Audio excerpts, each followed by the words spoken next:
এখন আমার একা থাকতেই খুব বেশি ভালো লাগে।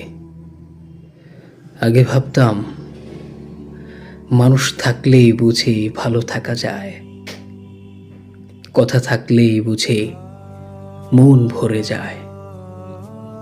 কিন্তু সময় আমাকে শিখিয়েছে সব শব্দ শান্তি দেয় না, সব সঙ্গ আপন হয় না।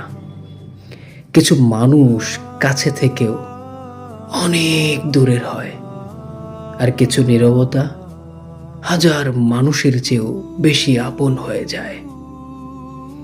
তাই এখন একা থাকি, নিজের মতো করে, চুপচাপ। কোনো অভিযোগ নেই, কোনো দাবি নেই, কাউকে ধরে রাখার চেষ্টা নেই। শুধু একটু নীরবতা আর নিজের ভেতর ডুবে থাকার সময়।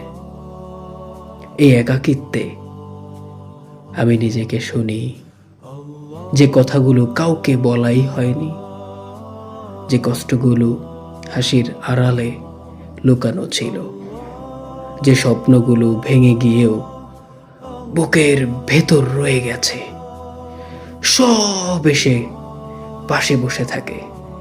একা থাকলে বুঝতে পারি মানুষের সবচেয়ে বড় আশ্রয় কখনো কখনো মানুষ না, নিজের মন। আর সবচেয়ে বড় শক্তি নিজেকে সামলে নেয়ার ক্ষমতা।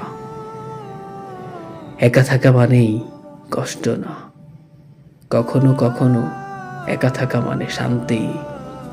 নিজেকে নতুন করে গুছিয়ে নেওয়া, ভাঙা মনটাকে একটু আদর করা। তাই এখন ভিড়ের চেয়েও নীরবতা অনেক অনেক বেশি ভালো লাগে। মানুষের শব্দের চেয়েও নিজের হৃদয়ের শব্দ বেশি ভালো লাগে।